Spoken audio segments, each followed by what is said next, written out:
Masyado ka bang sensitibo na pati pinag-uusapan ng mga taong nakapaligid sa'yo ay akala mo ikaw ang paksa ng mga ito? Naku naku, halika, pag-usapan natin ito.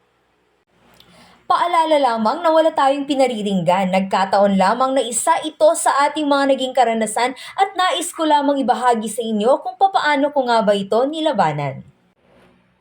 Pakatatandaan na isa sa napakaraming mga rason kung bakit nga ba ganoon ang ating pakaramdam minsan ay dahil sa masyado nating iniisip kung ano nga ba ang sasabihin ng ibang tao sa atin.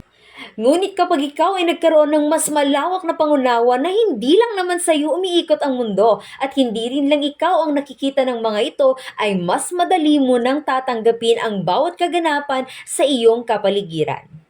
Sabi nga nila, learn the art of deadma. Mas magiging magaan ang araw mo kung iisipin mo lamang ang responsibilidad mo sa araw na ito at hindi ng ibang tao.